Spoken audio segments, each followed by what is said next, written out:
Vale.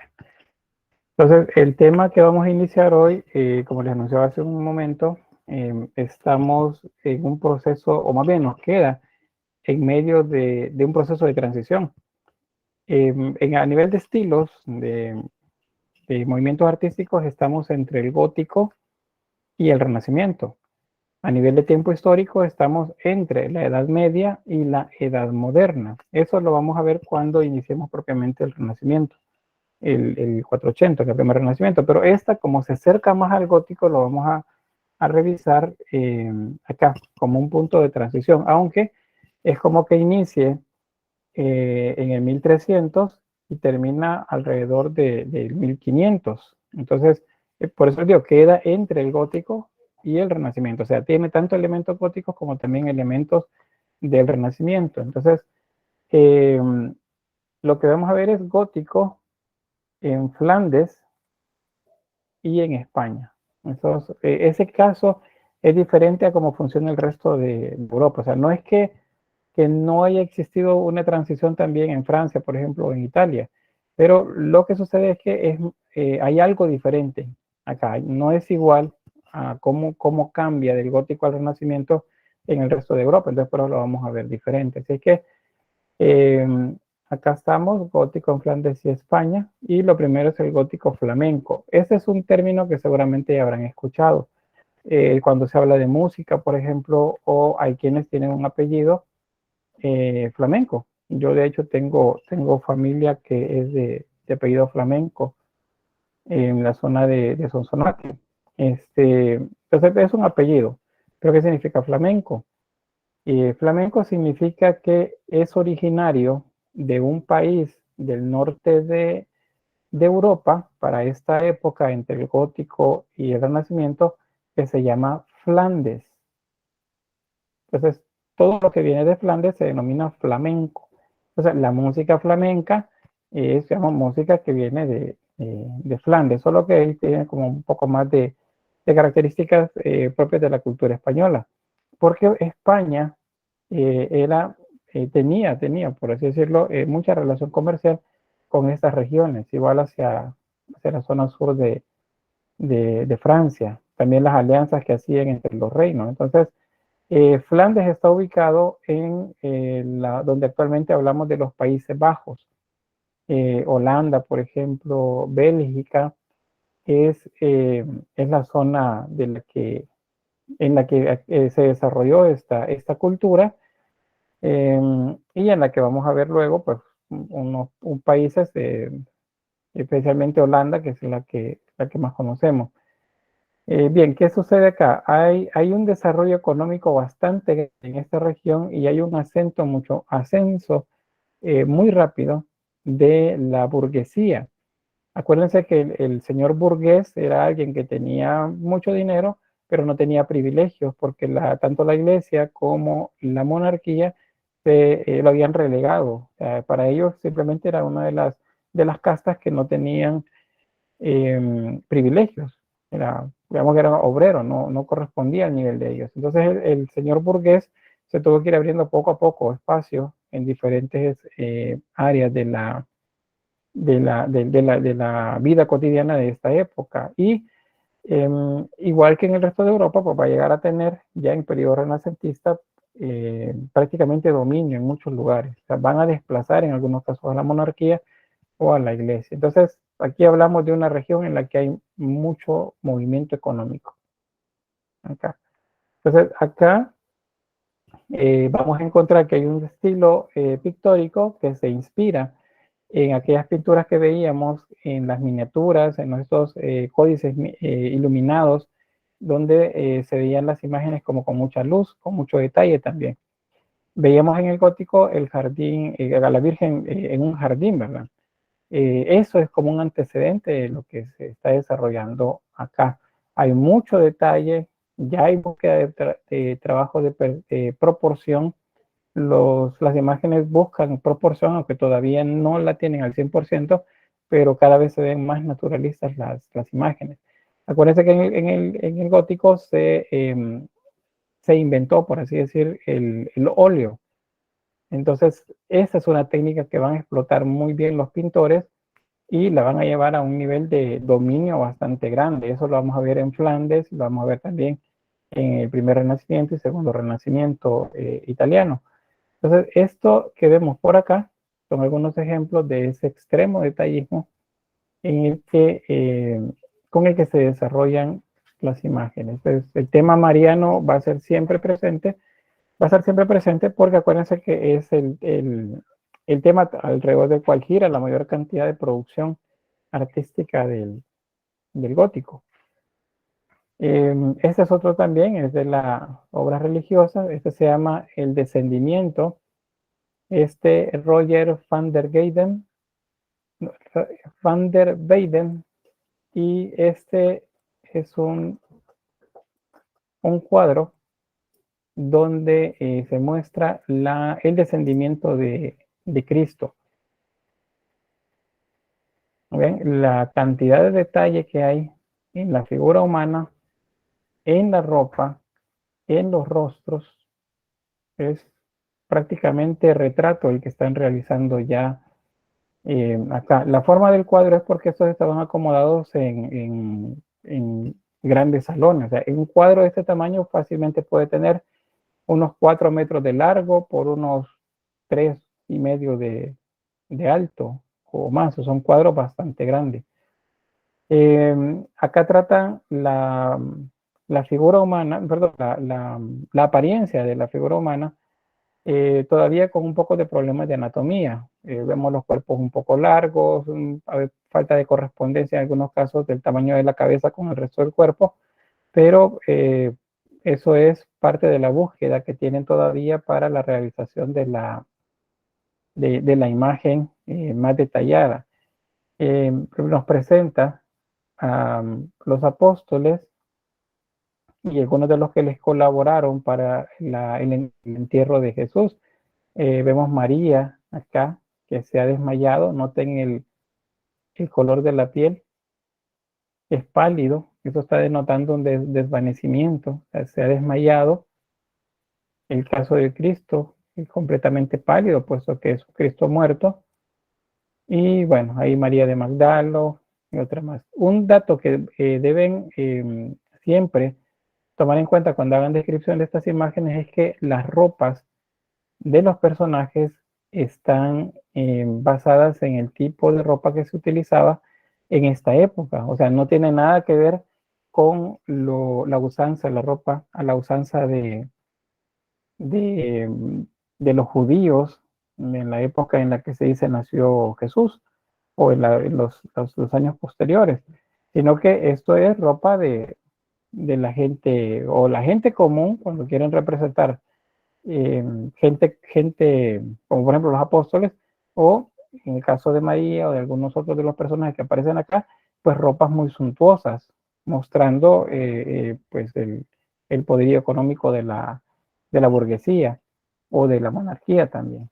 Entonces eso es lo que vemos por acá. Voy a mostrar un poco más de detalle.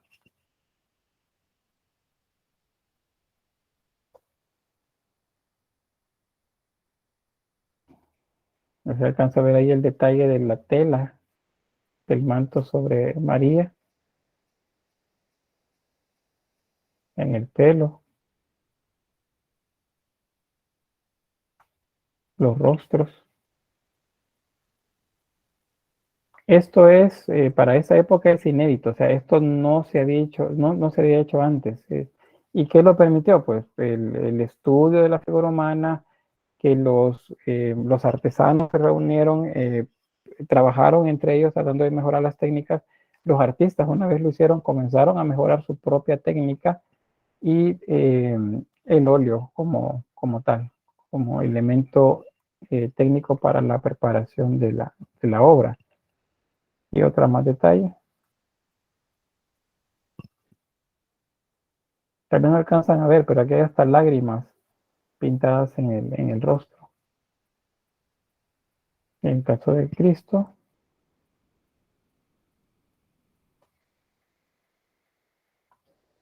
vean los dobleces de la ropa, el detalle del tejido, la cinta. Eso es algo completamente nuevo. Digamos que es el gótico completamente mejorado. Acá el dato sobre lo que les mencionaba, que el óleo es lo que permitió hacer esto. Permite corregir las pinturas, permite también tener más tiempo para hacer mezcla de color. Eh, se puede hacer una amplia, que sería como aplicaciones diferentes, puede aplicarse empastado, diluido, como para hacer veladuras, por ejemplo, que es lo que permite hacer las transparencias, transparencias como para vidrio. Entonces, todo eso es completamente nuevo. Y los artistas, cuando lo hacen, entonces tratan la manera de mejorar cada vez más esa técnica, de dominarla y de presentarla de mejor manera en los otros cuadros que van realizando. Aquí tenemos uno, los hermanos Van Eyck. Estos son de los más representativos del flamenco. Este es un políptico, eso significa que tiene varios cuadros, no solamente es un cuadro, sino que tiene dentro del mismo, como manera de un retablo, tiene otras imágenes. Y en esas imágenes hay representaciones de Jesús, de María, de algún clérigo, por ejemplo, o de un señor burgués también, porque ellos pues se piensan como merecedores pues de compartir la divinidad. Eh, Acá arriba tenemos la Anunciación, vean el Arcángel San Gabriel, y acá tenemos a María, que el Espíritu Santo se está posando sobre su cabeza. Y por la parte superior, ángeles. Esto es eh, el políptico cerrado. Cuando se abre, entonces lo que observamos es esto. Pues vean, cerrado y abierto. O sea, estas son las puertas. Estas de acá. Tiene un sistema de bisagras acá a la mitad que permite cerrar y abrir. Eso significa que pues se podía transportar, se podía mostrar una parte, luego se abría y mostraba pues ya toda la composición, que es lo que principalmente les interesaba hacer. Acá tenemos representaciones de Adán y Eva, lo vemos acá en los extremos. La representación de Dios Padre, tenemos también a Cristo y a María acá. En esto, vean que los rostros no son como los que estamos acostumbrados a ver, sino que se ven como más naturales, y las ropas pues son muy ricas, como simulando la monarquía. Acá. Luego, en la parte inferior, ahí es donde aparece la adoración al Cordero Místico, como se dice. El Cordero Místico es Cristo, es que está sobre el altar. Y ahí tenemos clérigos, tenemos gente común, tenemos también comerciantes, seguramente burgueses, caballeros que se acercan también a participar de esa adoración al Cordero Místico. Acá tenemos también órdenes mendicantes, los monjes, aquí los clérigos como obispos, el papa, que todos esos están participando ¿cómo se dice? De la adoración al Cordero. Voy a mostrarles acá. Este es el panel, digamos que el tema central de la obra, el detalle central. Y ahí tenemos al Cordero Místico. Y vean, coro de ángeles alrededor, los símbolos de la crucifixión. Tenemos la cruz. Acá arriba el Espíritu Santo, y de él emanan muchos rayos de luz que llegan hacia donde están los diferentes actores pues, que presentan acá, rodeando el altar, donde está el Cordero Místico. Y acá una fuente, eso lo de la fuente es la idea cuando se dice en el texto, la fuente de agua viva. A eso simbolizan con esto. Ahí tenemos los apóstoles representados acá en primer nivel. Luego obispos y sacerdotes, el Papa también, y luego pues de ese otro lado la gente, ¿cómo decirles? Los los burgueses, acá, monarcas también representados por ahí. Y vean la calidad de detalle en cuanto al paisaje. Ya hay puntos de fugas acá que se notan. De hecho, hay un punto de fuga aquí bien importante, miren. Se nota que ya no es solamente juxtaposición, sino que hay una búsqueda de profundidad, pero todavía no es real. Que lo vemos en esta fuente. Esto no corresponde con la composición en fuga de todo el paisaje, ni con esta tampoco. ¿Preguntas?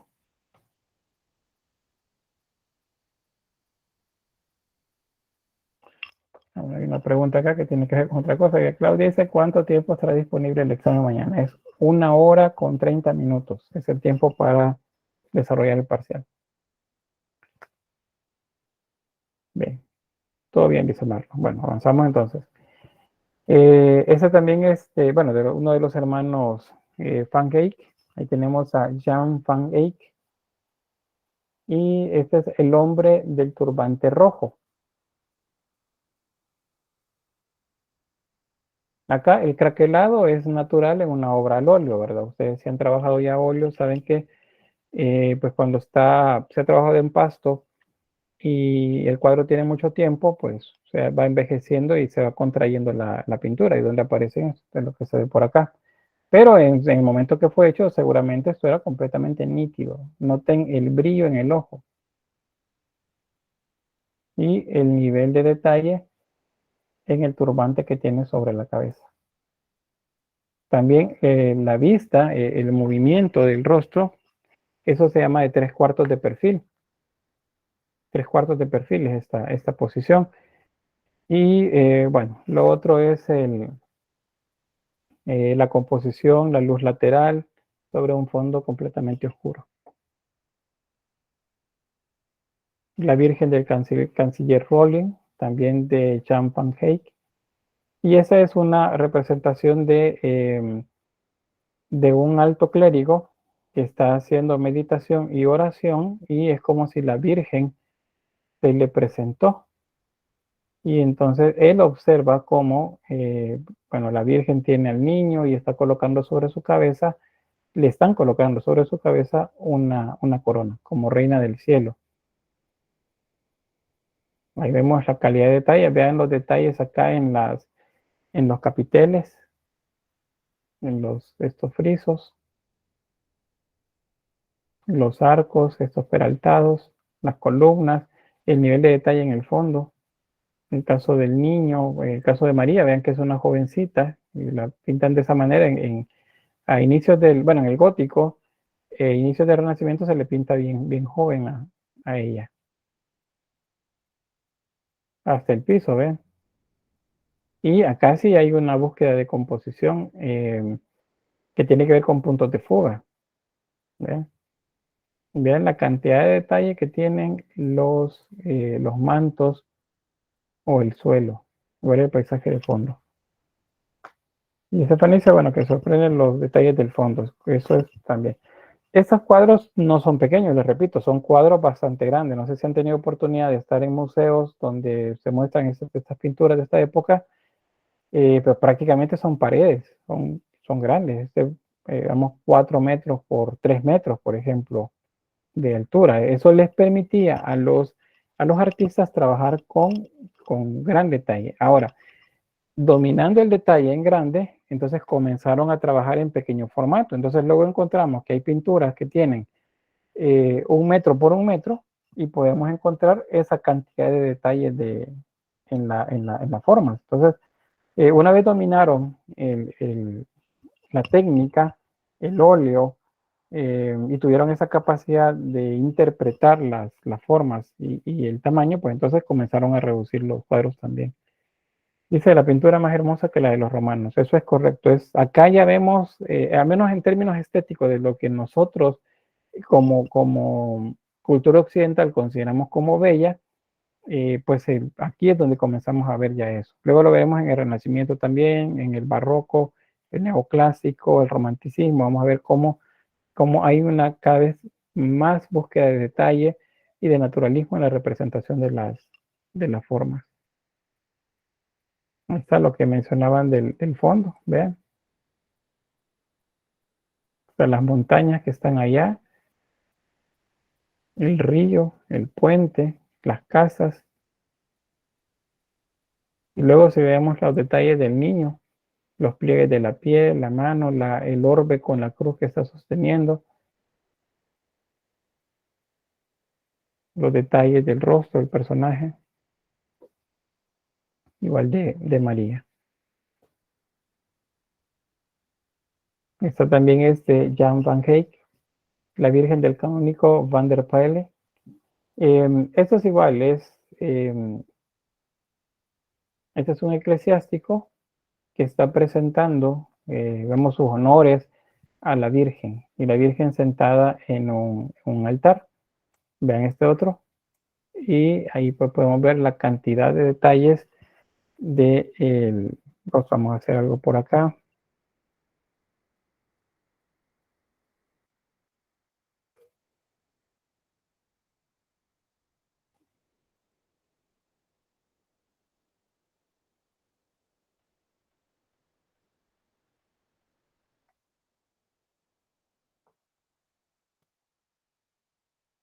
Vamos a hacer un poco más a detalle.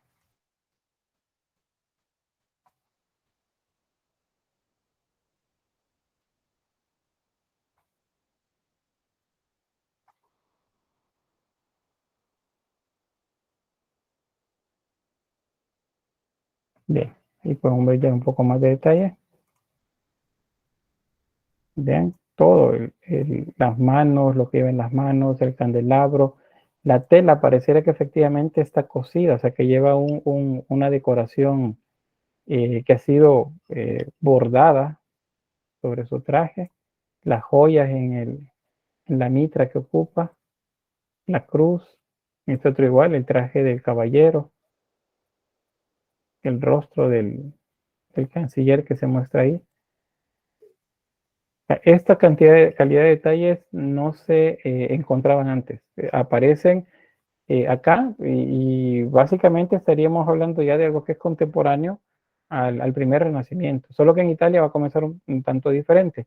Esa calidad y cantidad de detalle pues lo vamos a ver primero por acá.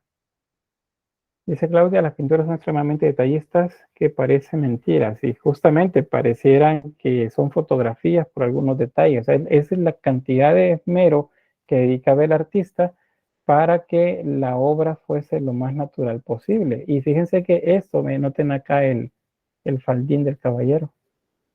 Está prácticamente cada una de las, ¿cómo se llaman estas cosas? De las argollas que forman todo el tejido de metal.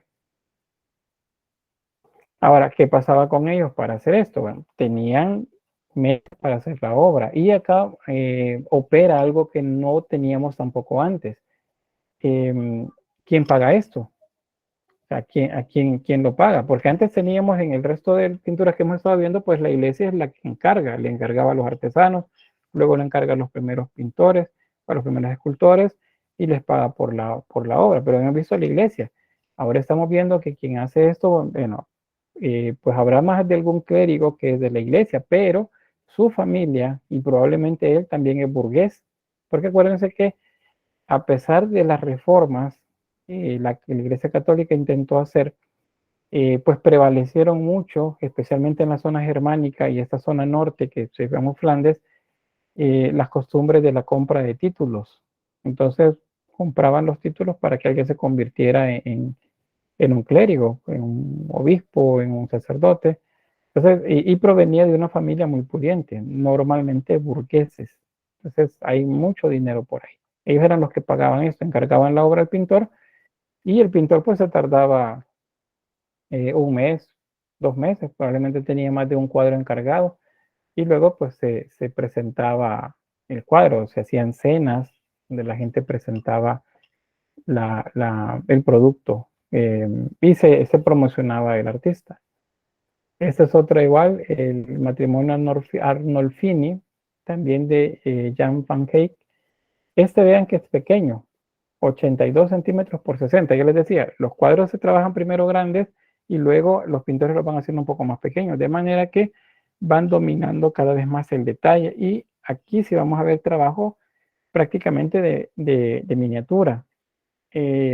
Acá, por ejemplo, vemos al matrimonio que está pues sosteniéndose en sus manos. De sus manos él está haciendo una actitud de saludo. Ella sostiene con su otra mano parte del manto. Vean ahí la ventana, noten la sombra. Acá hay un pequeño vitral, vean el color de la luz de esa zona. La ventana que permite ver un poco del exterior, un pequeño grupo de frutas también por acá. La cama, el tálamo de este lado. Las diferencias de textura de la tela. Vean esta tela muy suave, luego está como muy afelpada, otros con muchos bordados o relieve. Bueno, ahí tenemos ¿cómo se llama? A el perrito, como dicen ahí en internet, he escuchado que dicen el milaneso. Ahí tenemos al perrito también como parte de la composición.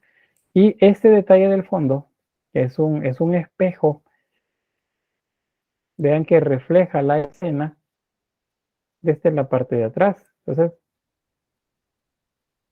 no solamente hizo el autor al matrimonio, sino que hizo también a las personas que están observándolos a ellos. O sea, hay dos personas enfrente de ellos y solamente se observan en el reflejo. Acá. Bueno, serían tres. La tercera persona seríamos nosotros, porque nosotros también estamos observando la obra, pero nosotros no aparecemos. Entonces, ya la obra no es solamente lo que observamos, sino también lo que está más allá de ella. Ven que estos no son artesanos, sin desmerecer el oficio, ¿verdad? Pero lo que sucede es que el artista va más allá de solamente hacer una pintura. Él va más allá, coloca más detalle, agrega elementos que no están visualmente en la obra, sino que son un poco más conceptuales en ella. Parte de eso, pues, es lo que se atestigua en el reflejo del el espejo de acá. Y es un espejo un tanto convexo, por eso la imagen, vean, se tuerce. Eso es una capacidad muy grande de observación la que están haciendo acá. Dice, Claudia dice, un campesino no podía hacer una pintura para la realeza aunque tuviera la destreza. Lo que pasa es que una vez él tiene la capacidad, digamos un campesino, no, un artesano tal vez que que es de origen campesino, bueno, establece su taller, una vez comienza a pintar, él comienza a escalar socialmente. Las castas acá ya no son tan cerradas como lo fueron antes. Hay cierta movilidad. Entonces, este campesino o este pintor de origen campesino, pues no puede ser campesino porque los campesinos se dedican a la labranza de la tierra. Un hijo de un campesino podría ser un artesano y a este artesano convertirse eventualmente en un artista, pero siendo artista no estamos hablando de gente pobre ahora, estamos hablando de gente que tiene medios económicos bastante considerables, o sea, no hablamos de gente que vive en la pobreza. A lo mejor al final de la vida, porque no supo administrar todo lo que tuvo, pues murió en pobreza ya cuando no pudo trabajar. Pero mientras están en su momento de apogeo, pues los artistas realmente tienen un nivel dentro de la sociedad diferente al resto de obreros del área. No, por acá dice, ¿es verdad que los perros en los cuadros de enamorados simbolizan lealtad y fidelidad o solo está ahí porque sí? Pues sí se dice esto de lo de la fidelidad y lealtad, pero pues yo conozco esa ¿cómo sería? Esa valoración, esa afirmación ya en términos más recientes, vamos unos 100 años para acá, entonces no sabría decir si eso efectivamente es una costumbre que se trae desde esta época. A lo mejor por ahí tiene el origen, pero no necesariamente eso. Puede haber sido, pues, quizás un tanto más cómica la razón. Miren, colóquenme también un retrato del perrito en la obra. Y el artista pues va y lo coloca también ahí. Bueno, avanzamos. Ah, bueno, ahí la señalización de dónde sale. Ah, y bueno, y vean, eso es otra cosa que no se le permite a los artesanos, la firma. Y está firmado. Solo pueden firmar los que realmente tienen, pues, ya autoridad, digamos, tienen poder. Otro más, Santo Domingo de Silos Entronizados, que es este que vemos por acá. Acá se ve un tanto, siempre con mucho detalle, y ahí vemos toda la decoración gótica. Por eso decimos que esto pues tiene que ver con el gótico. Y luego pasamos a este personaje, Jerome van Eycken, conocido como el Bosco. Se sabe que nació entre 1450 a 1516, es decir, estaría entre el 400 y el 500 italiano, o sea, sería contemporáneo del primer y segundo renacimiento. Este, pues, se consideraba un devoto católico, pero la pintura de él se calificó como herética. Lo que sucede es que en la zona en la que vive el Bosco, es una región en la que la autoridad ya no la ejercen solamente los monarcas o la iglesia, sino que ahora los burgueses, y los burgueses tienen mucho poder. Entonces, si un burgués me dice a mí que quiere un cuadro y en ese cuadro quiero que pues haga burla de la iglesia, y pues yo no tengo una mente un poco amplia y digo, bueno, no me va a pasar nada por hacerlo. Entonces llegaban y hacían la pintura. Y en todo caso, si me quieren hacer algo, pues este señor va a responder por mí. Y así es como hacían. La zona norte también, ya hablando de esta época, siglo XVI, ya comienzan a operarse los cambios producidos por la reforma protestante. Entonces, especialmente la zona centro-norte de Europa queda un tanto separada del resto del cristianismo, y es más bien cristianismo protestante el que se asienta en esta región. Entonces digamos que es un poco relajada la situación para los artistas en cuanto a hacer crítica a la Iglesia Católica. Entonces por eso vamos a encontrar en la obra del Bosco elementos que lo que se hacen son criticar a la Iglesia. Vamos a ver por acá. Este es un tríptico. Pues si no lo han visto en pintura, los trípticos se refiere a una pintura hecha en 3 segmentos, y los 3 segmentos forman una sola obra. Es acá. En algunos casos hay bisagras, acá donde les estoy señalando con el cursor, y eso permite que el cuadro se cierre y se abra también. Entonces, en este del carro de heno, el Bosco hace 3 momentos que representarían el mundo presente en el centro. A la derecha de la imagen sería el paraíso, en el que se observan varias escenas. Bueno, Dios Padre haciendo la creación del universo, luego creando a Adán y Eva. Aquí está sacando de la costilla de Adán a Eva. Luego en esta otra escena tenemos la tentación del árbol de la sabiduría y la ciencia. Ahí tenemos la serpiente que le está ofreciendo un fruto a, a Eva. Todavía no podemos decir que es una manzana, porque eso ya en el Renacimiento, donde lo manejan como una manzana.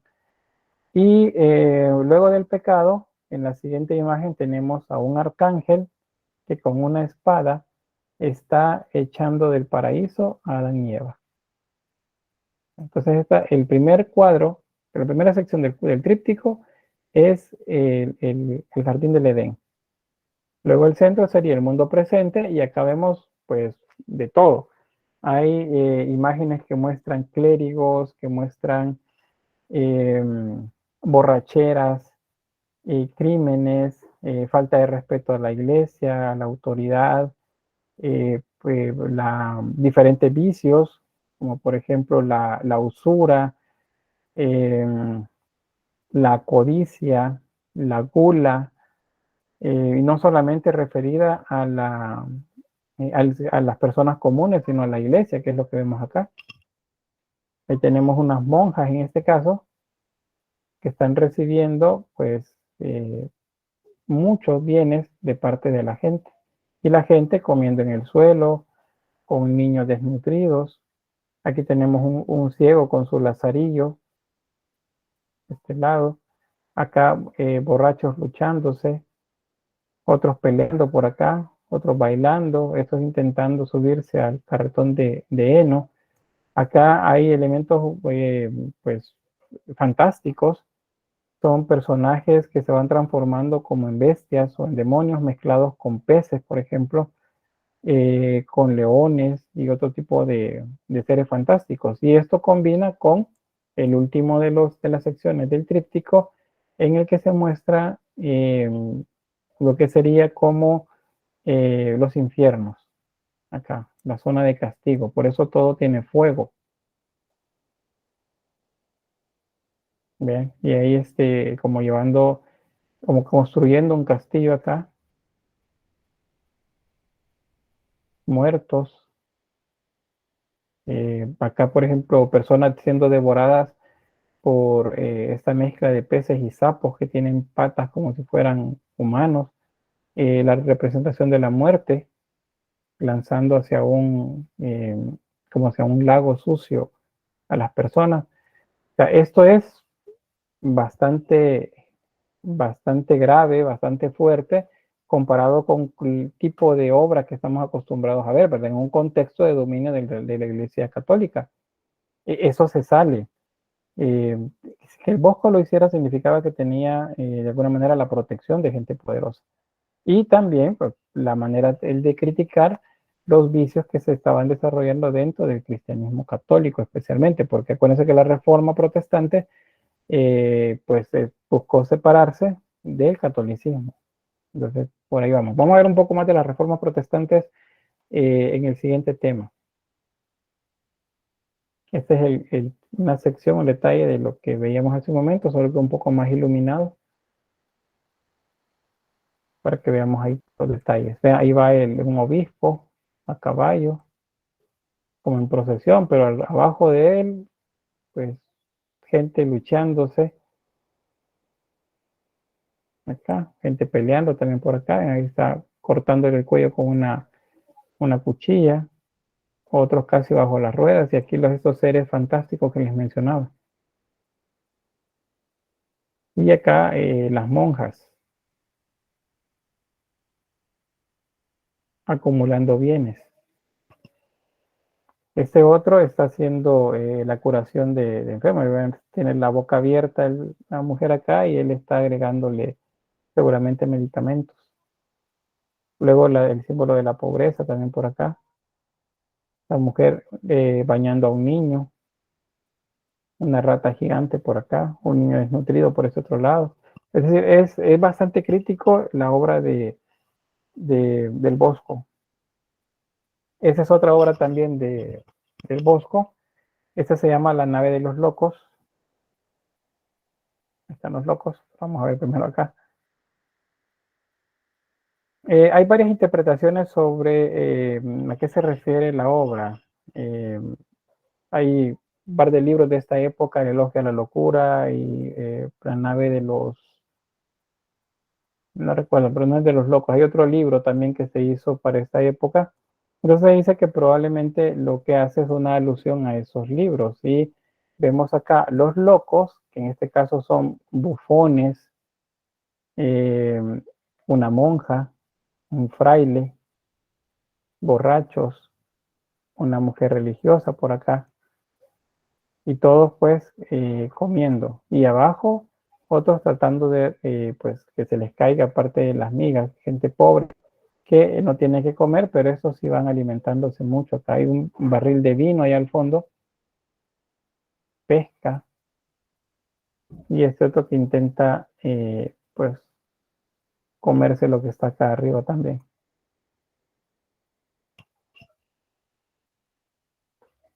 Esa es una crítica a la iglesia.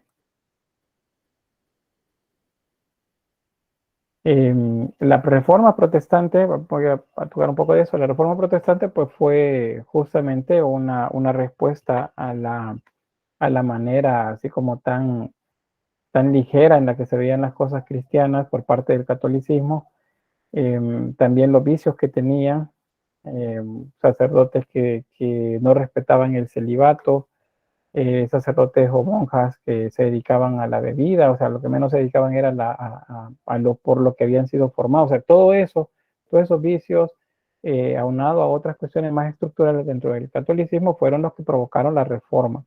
Y Lutero pues aparece con sus 99 tesis, pegándolas en una iglesia y decir, no, esto es lo que no, en lo que no estamos de acuerdo. Y pues mucha gente lo siguió, muchos religiosos lo siguieron, y se desató pues un periodo de convulsión en Europa, una lucha entre dos vertientes principales del cristianismo, una que sería la católica y la otra la protestante. Esa vertiente principal del protestantismo luego se divide como en cuatro o cinco: los luteranos, los calvinistas, así otros más. También aparece en Inglaterra la reforma de Enrique VIII. O sea, todo eso hace que mucha gente en esa zona norte de Europa pues vea con mucha más crítica las labores de la Iglesia católica. Por eso que lo vamos a ver siempre como protagonistas de las obras, en el caso del Bosco. O sea, hay preguntas hasta acá, ¿se va entendiendo esto?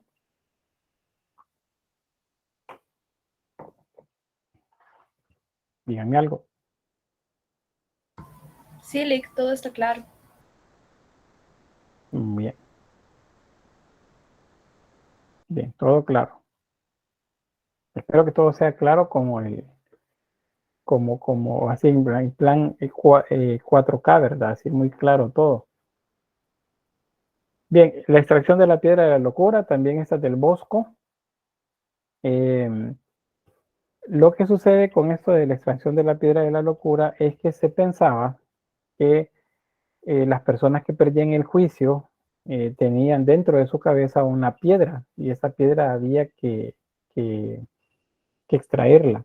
Entonces, eso es lo que nos muestra acá. Ahí tenemos a un, digamos, suerte de médico que está abriendo la cabeza tratando de extraerle esa piedra, que es lo que produce la locura. Tenemos a un fraile y una monja que observan la escena. Y el libro sobre la cabeza, como pues pensando en que es más el peso de la religión, probablemente. Y ahí pues el anciano que le han abierto la cabeza para extraerle la piedra. Vean la cantidad de detalle también en el fondo. Acá. Dice, ¿por qué el óleo se tarda en secar?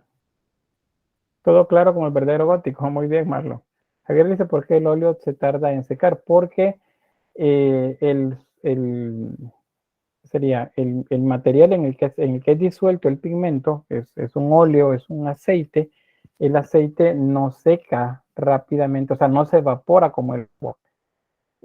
Las pinturas que son base agua, el agua normalmente se seca rápido, la absorbe el soporte y el calor del ambiente hace que se seque rápido porque se evapora el agua, el líquido. Pero en el caso del óleo, el calor puede hacer aún que se mantenga más tiempo húmedo. Entonces, esa es la razón. Eh, ¿Cómo se llama esto? El material en el que se disuelve el pigmento no se seca rápido, es un aceite. Entonces, eso es lo que hace que se vaya secando despacio, despacio, y eso permite pues hacer mucho más de lo que se había podido realizar antes. Aparte de lo que se puede adelgazar para generar transparencia, que son los difuminados, las veladuras, los esfumatos del Renacimiento, por ejemplo. Todo esto se puede hacer. Bueno, aquí vamos justo a lo que motiva el video que les puse al inicio de la clase. Esta es una obra, es un tríptico también, está cerrado acá. Esas son las puertas, por así decirlo, y representan el orbe. Noten ahí está la bóveda celeste, el mundo presente rodeado de agua y las aguas interiores. donde se supone son los pilares que sostienen la tierra, y donde se supone también luego va a ubicarse la zona de castigo para los que no hacen las cosas bien, ¿verdad? Los que entran en pecado, pues van a esa región de castigo. Y los que son premiados van hacia la parte de la bóveda celeste, o sea, lo que luego llamamos cielo. Entonces, cuando esto se abre, lo que nos muestra es este cuadro. Y la obra se llama El Jardín de las Delicias, de El Bosco, y corresponde justo al periodo gótico flamenco. O sea, igual que los otros, veamos, aquí tenemos un panel lateral, central, otro lateral. El primer panel representa otra vez el jardín del Edén. Ahí tenemos todo es paradisíaco, los animales exóticos, pues todos viven juntos, leones, hasta unicornios plantea acá, dragones, otros animales que parecen como canguros, lagartos, muchas aves, un árbol de la vida casi como muy especial, con faisanes y otros animales exóticos también sobre él.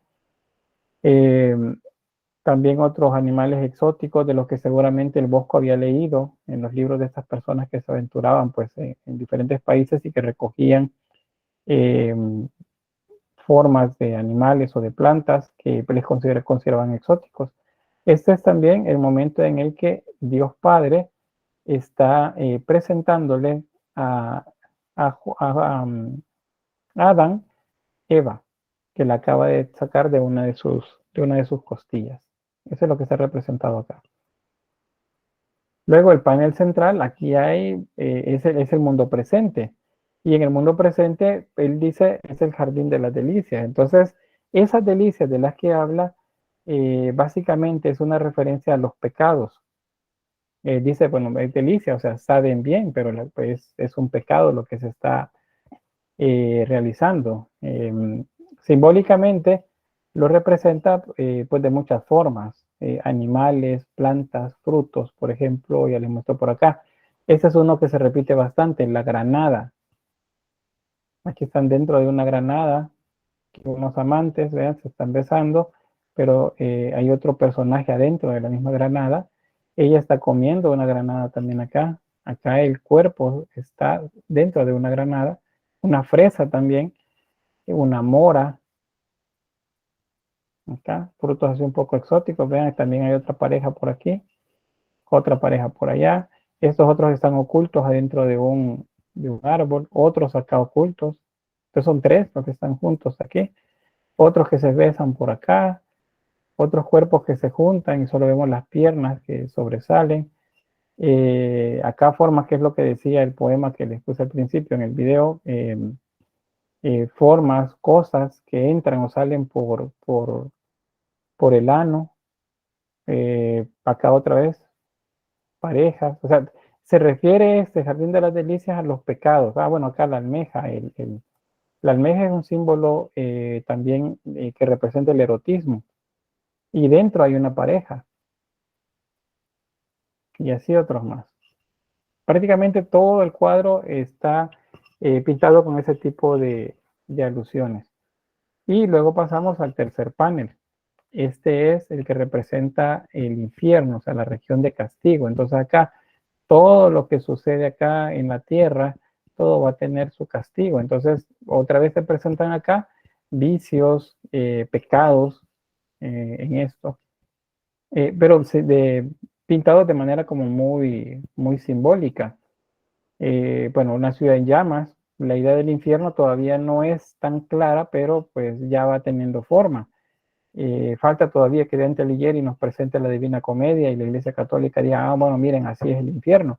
Y luego lo retome también el protestantismo y diga, vamos, sí, ahí existe un infierno y también existe un cielo. Y comienza a caracterizarlo a partir de esas imágenes que presenten la obra Dante Alighieri. Entonces eso lo vemos por acá. Hay muchos más. Ya les voy a mostrar unos detalles. No sé si hay alguna pregunta o algún comentario.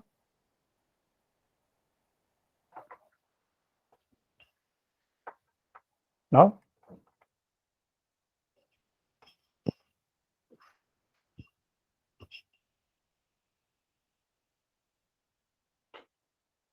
Claudia dice, la religión busca seguir planteando el miedo en sus miembros.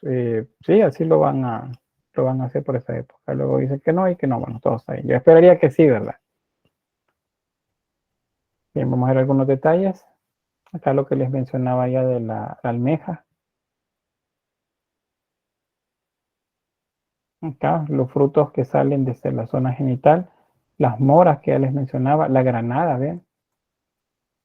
Una granada, una mora, una fresa son claras alusiones a lo sexual. También los pájaros.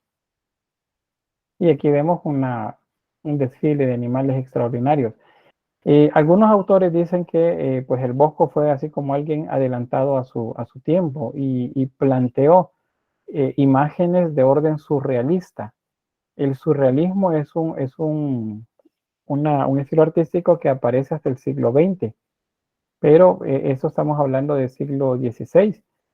400 años antes ya el Bosco planteaba esas metamorfosis entre animales, esos elementos simbólicos colocados dentro de la obra, algunos claros, algunos no tan claros, unos un poco abstractos, pero pues todos presentes siempre. Y vean, este otro también es como si fuera una semilla, pero al mismo tiempo un animal extraordinario.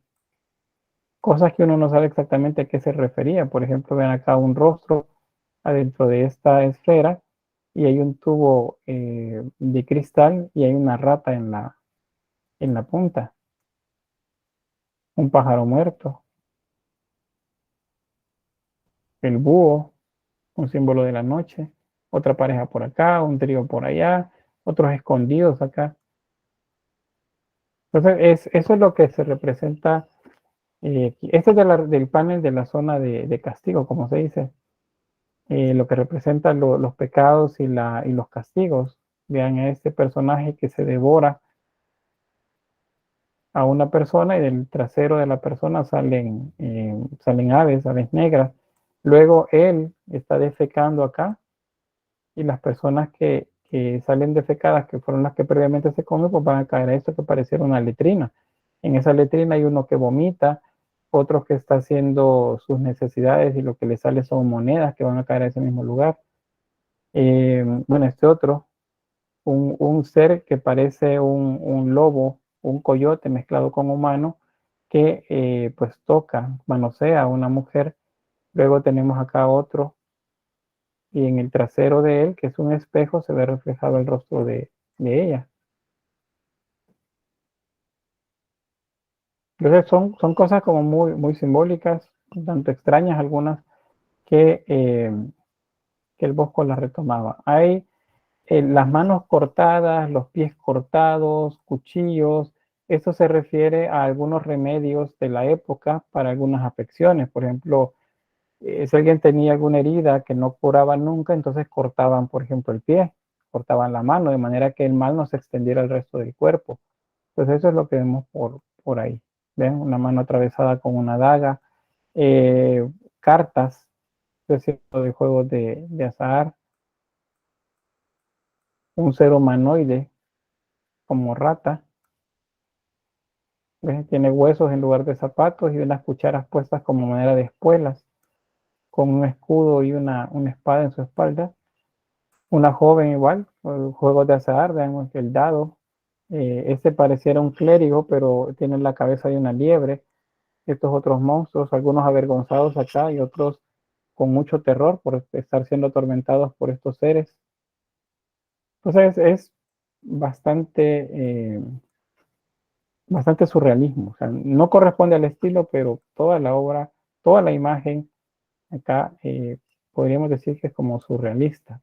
No corresponde para la época, pero por eso se dice que el Bosco fue un adelantado a su momento. Tenemos otro más. ¿Ven? Una monja representada en un cerdo que está besando a un hombre. Luego un caballero acá con el pie que les mencionaba, que es representación de algunas enfermedades. Unos perros con armadura que se están devorando a un hombre por acá. Bien, ahí hay de todo entonces con el Bosco. Eso es lo que veíamos en el video, por eso después se lo voy a poner porque ahora lo van a entender seguramente más cuando habla acerca del jardín de las delicias.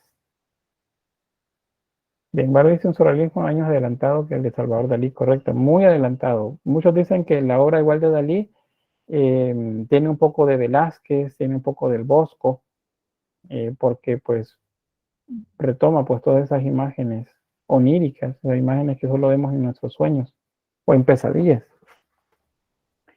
Bien, pasamos entonces, si no hay preguntas sobre esto, al arte mudéjar. El arte mudéjar tiene que ver con el inicio del gótico y tiene que ver también con la reconquista del territorio español.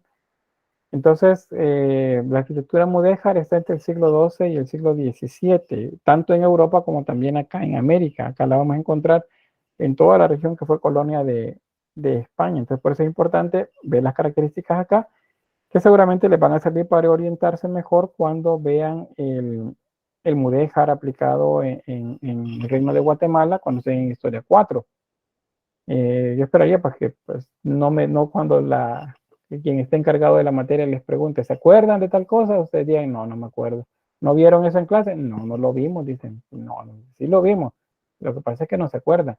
Se ve como un contenido, digamos que un poco corto, pero es de impacto para el desarrollo posterior del barroco en América. Entonces, el arte mudéjar es una mezcla de varios estilos y resalta entre ellos el arte musulmán, porque los mudéjares eran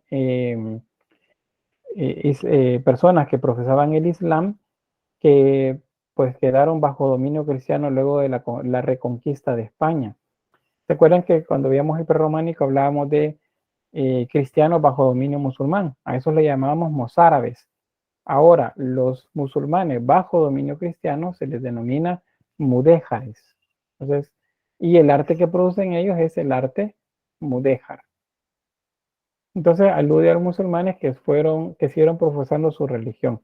Hay un dato sobre esto, pues eventualmente, poco a poco, los mudéjares se fueron convirtiendo al cristianismo. El arte quedó y siguió siendo influencia para muchos del estilo barroco y renacentista también, pero pues fueron siendo convertidos al cristianismo porque pues el cristianismo no es tolerante con quienes piensan diferente. O sea, el cristianismo siempre va a buscar cambiarle la forma de pensar a los demás, a las otras religiones y convertirlos al cristianismo, porque dicen, no, la única religión verdadera es la mía.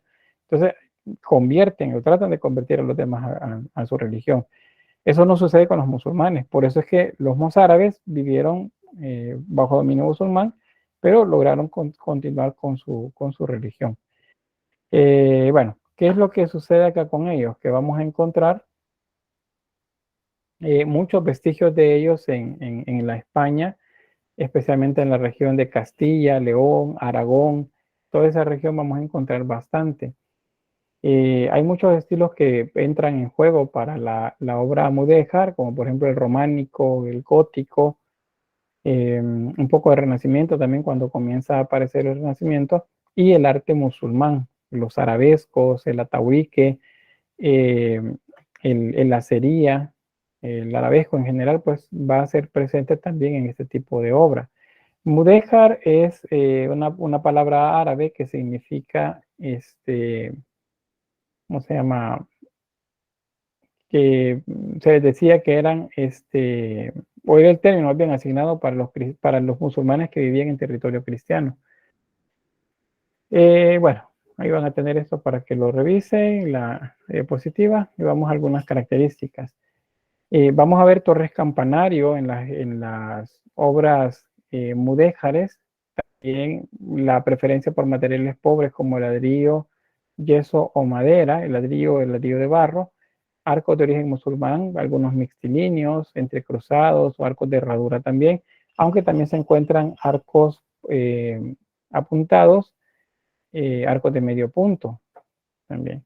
El horror vacui en la densidad ornamental, Eso significa que van a agregar mucha decoración. Acuérdense que el arte musulmán es bastante decorativo, entonces prácticamente llenaban de mosaicos las paredes de tanto interiores como exteriores de las mezquitas, por ejemplo.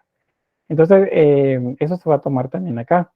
El solo hecho de la utilización del ladrillo de barro, eso ya es un elemento decorativo. Entonces se nota como la saturación de decoración en esto. Y bueno, arcos ciegos, baquetones, cerámica vidriada también. Estas cerámicas esmaltadas son como a manera de azulejos que se utilizan para la representación de decoración. Y los esquemas compositivos islámicos. Aquí tenemos ejemplos.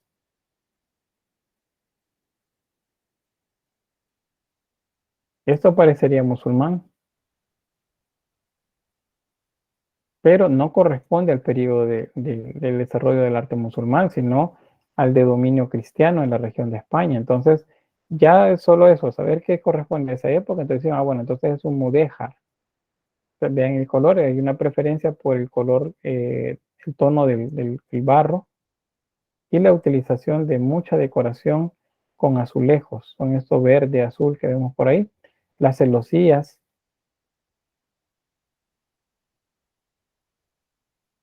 esto es mudéjar.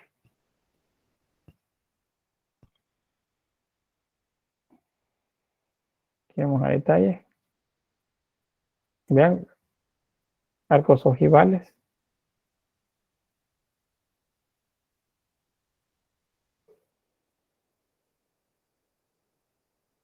Bien, ahí se ve bastante saturado de decoración. Vean este otro. Bien, esto es gótico. Esta parte de acá. Pero si bueno, si ustedes ven esta obra en un examen y ven, bueno, pues dicen, pero esto es gótico, ahí tenemos trifolio. ¿No? Un trifolio, esto que vemos por acá. Hay azulejos. Pues esto ¿qué es entonces? Tiene gótico, pero tiene azulejos musulmanes. Entonces, bueno, es mudéjar. Ese es el término que se utiliza para esto. El detalle de la decoración.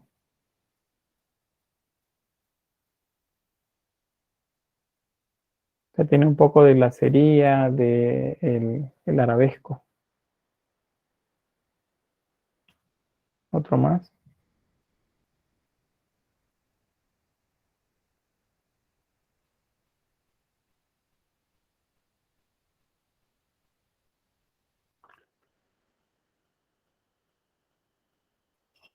Y ahí. Ven esta otra. Este es el Real Monasterio de Guadalupe de Cáceres. ¿Se acuerdan la Virgen de Guadalupe que les expliqué de España? Este es el templo en donde está. Esta es una mezcla de gótico, de mudéjar y el gótico. De hecho, el gótico que vemos acá tiene un nombre en particular, por el tipo de decoración, así como muy orgánico, como si se estuviera moviendo. Es gótico flamígero, porque las puntas, las formas, parece como flamas, como si fuera fuego el que se mueve. Entonces, el templo del Real Monasterio de Santa María de Guadalupe, en la ciudad de Cáceres, este es de estilo mudéjar y también tiene un gótico flamígero. Un dato histórico sobre esto es que se dice que para varios de los viajes que hizo Cristóbal Colón, los reyes de Castilla y León vinieron a esta iglesia para hacer oficios, es decir, una misa, y encomendar el trabajo de Cristóbal Colón a Dios. Es como anécdota de este lugar. Ahora, como es un arte que deriva de lo musulmán, entonces hay que entender acá que la parte pictórica, la parte escultórica se va a reducir bastante, porque acordémonos que el arte musulmán es más decorativo que pictórico y escultórico. Entonces, igual acá habrá poca pintura y poca escultura. Es básicamente más decoración lo que vamos a encontrar. Esta es una representación de San Pedro. es de las pocas esculturas que se hacen en periodo, o más bien de estilo mudéjar. Es más bien esto lo que se hace de decoración pictórica. Acá se han encontrado decoraciones, pinturas más bien como decoraciones mudéjares. De hecho, el trabajo sobre azulejo se considera pictórico también, la cerámica esmaltada. O sea, aquí se utiliza cerámica sobre barro tierno, escenas humanas y animales que representan temas del mundo. La pintura tiene un sentido lineal, o sea, se delinea las formas, es un predominio del dibujo sobre la pintura. Hay un color que predomina bastante y es el rojo. El rojo naranja son los que más predominan en la decoración. Las tabicas son unas tablas que se colocan como en el cielo falso de algunas bóvedas de las iglesias o edificios mudéjares. Entonces, en ellas hay temas heráldicos, o sea, escudos de familias, también elementos geométricos en la forma.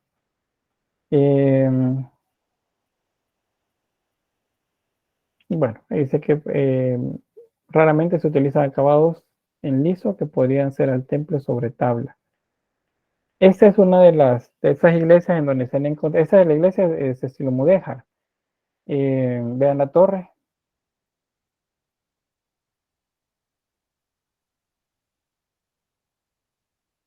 Ahí los elementos colocados sobre el ladrillo. Elementos decorativos también góticos, otros musulmanes. Y la forma es bien rectangular, eso es románico, por eso es románico, gótico, renacimiento y mudéjar se mezclan en estas obras. Estas son las tadicas, esa es una bóveda, es decir, es el cielo falso de la iglesia que estamos viendo ahí. Resulta que esto estaba cubierto, era plano.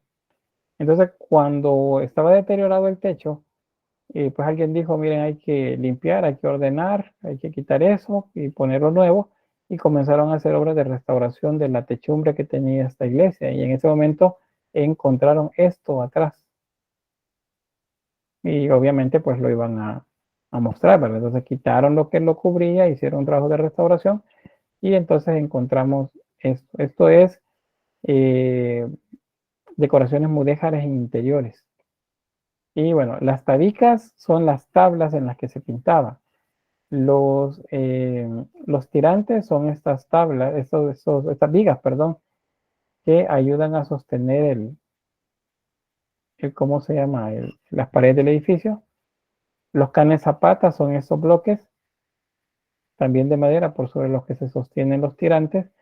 Los aliceres son los espacios que vemos por acá en los bordes y las tabicas son cada una de las tablas que son estas.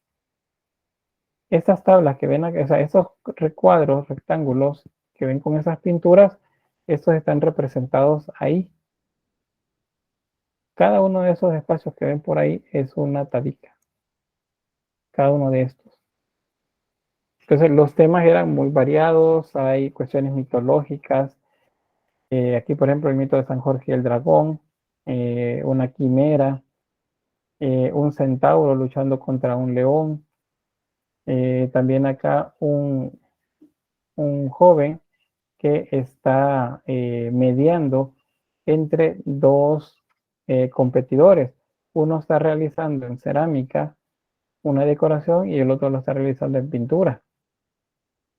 Y entonces el que media entre ellos está haciendo como la vez de juez para ver quién es el que gana.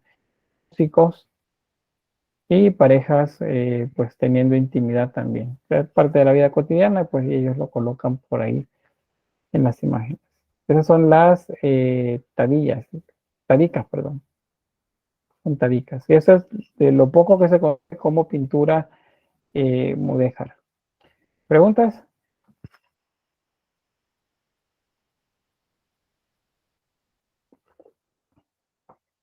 ¿No? No, no, porque me llama mucha atención que en España literalmente se hacen las perspectivas en diferentes corrientes artísticas. Sí.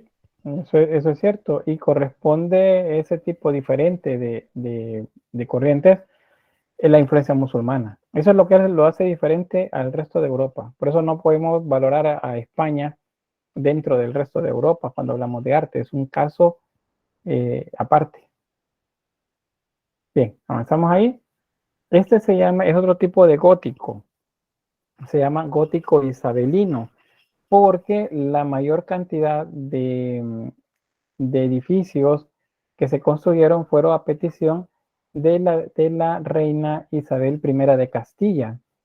Si ustedes se acuerdan de lo aprendido en la escuela de bachillerato, Isabel de Castilla, bueno, Isabel I de Castilla y Fernando II de Aragón son los reyes católicos, los que financiaron los viajes de Cristóbal Colón a América. Entonces, ellos, de hecho, en esta cuestión de la promoción del arte son muy importantes porque ellos promovieron la construcción de muchos edificios, de iglesias, de edificios civiles y la aplicación de estilos artísticos también sobre estos mismos. Entonces, como es diferente la obra, la imagen, al resto del gótico, que se llama gótico internacional, el gótico francés, entonces se le denomina isabelino a ese gótico. Bueno, y las características, las fases importantes de la arquitectura gótica. Primero es la época de la expansión luego de la reconquista de España.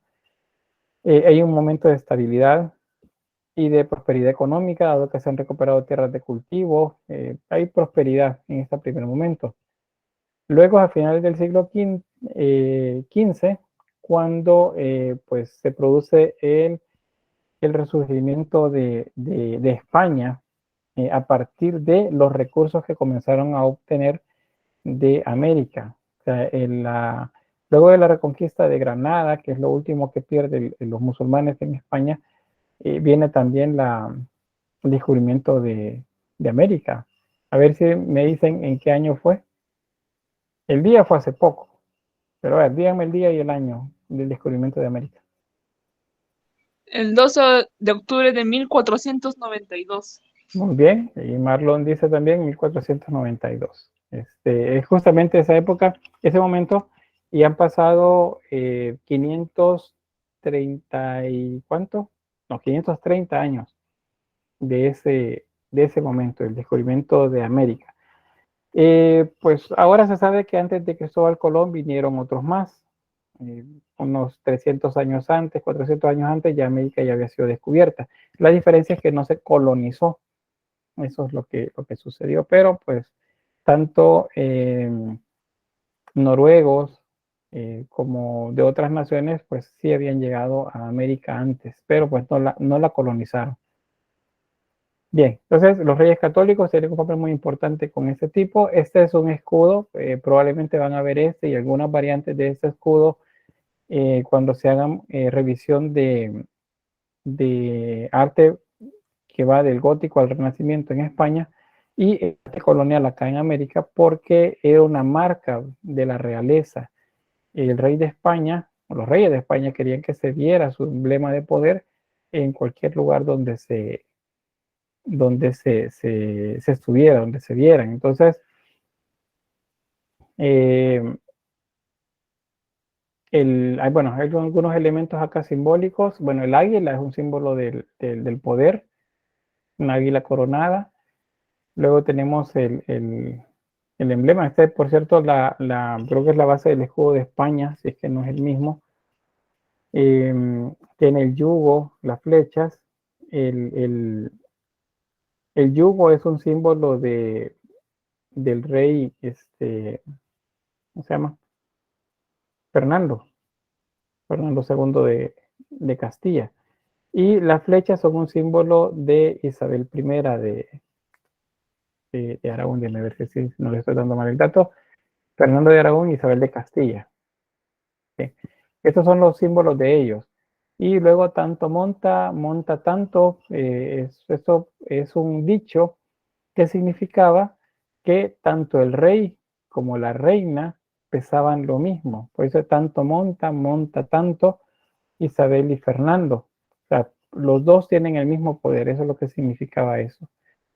Habrán otros símbolos que se agregan luego a otros escudos que van a ver que hay acá en América que tienen las pilastras, por ejemplo, a los laterales, y en lugar de esto dice plus ultra, dice. Luego el descubrimiento no dice non plus ultra, no hay nada más allá. Y luego lo cambian a plus ultra, o sea, el más allá. Así había algo más allá. Y bueno, los símbolos ahí de Castilla y León, por acá. Esos símbolos los vamos a encontrar. Los emblemas, de hecho, los escudos heráldicos van a comenzar a aparecer también en los edificios del denominado gótico isabelino, porque acuérdense que estos eran encargos de los reyes. Entonces construyen el edificio, es de orden gótico, y se agregan pues esos elementos propios del gótico por acá. Y los emblemas, tenemos los emblemas, es decir, los escudos del rey y de la reina. Tenemos otro más por acá, otro aquí. Entonces, la heráldica se desarrolla bastante en esta época. Bueno, templos, el predominio de la horizontalidad sobre la verticalidad del gótico. Acuérdense que en Francia, por ejemplo, los edificios eran más verticales, mucho más altos. En España se tienden a ser un poco más horizontales y no tan altos. Eso también es una diferencia del gótico. Ahora, hay un gótico internacional que sí es parte de España. Por ejemplo, en León, pues la iglesia correspondería al gótico internacional, pero en otros lugares no es así, es diferente. Las bóvedas estrelladas, por ejemplo, muchos símbolos que son o que tienen que ver con los musulmanes que están dentro de las iglesias, se mezclan con elementos góticos también acá. Bueno, ahí tienen algunos de esos, yugo y flecha. Acuérdense que son símbolos del rey Fernando y de Isabel, la reina Isabel. Las granadas es un símbolo de poder también, porque Granada es la última de los bastiones musulmanes que conquista España, que reconquista España. Tanto el árbol como las frutas pues, son parte de ese símbolo de ese poder. Cadenas, conchas, arcos, pues una variedad muy grande de decoración. Esta es la iglesia de San Jerónimo del Real en Madrid, no del Real Madrid, se llama San Jerónimo el Real de Madrid. Pues esta es la iglesia, vean que tiene elementos bastante diferentes al resto del gótico. Este correspondería a ese llamado gótico flamígero. El Palacio de los Duques igual. Ahí vemos en el fondo los emblemas. Acá, los escudos de armas.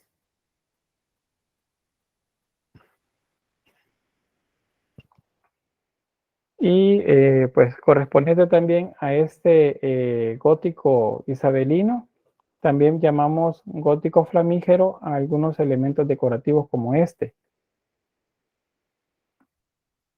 Vean, son los mismos elementos decorativos del resto del gótico, el que se llama gótico internacional, pero tienen forma de una flama, como si fuese la llama de una vela.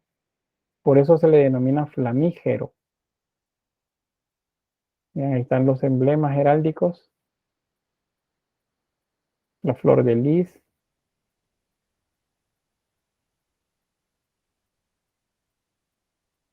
Acá más elementos decorativos. Las gárgolas acá.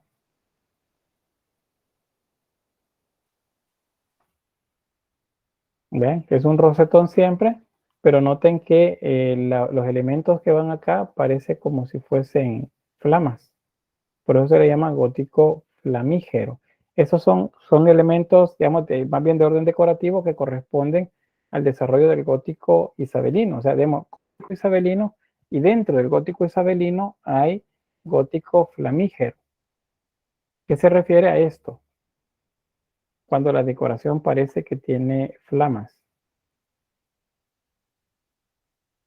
como si fuese, pues, lenguas de fuego. Lo que ya les mencionaba de los emblemas, Son los emblemas de Castilla y León. Ahí tenemos el yugo de este lado, el haz de flechas, el símbolo de Alfonso, el símbolo de Isabel.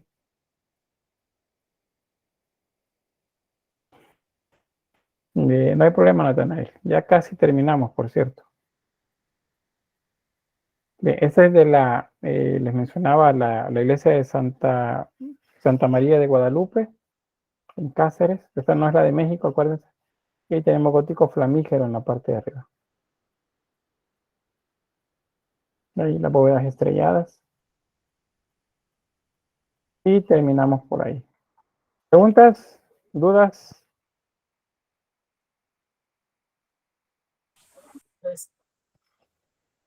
¿No? Todo bien.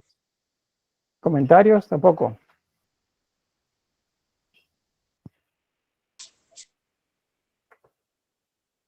¿No? Bueno, vamos a quedarnos por acá. Voy a detener la presentación y la grabación.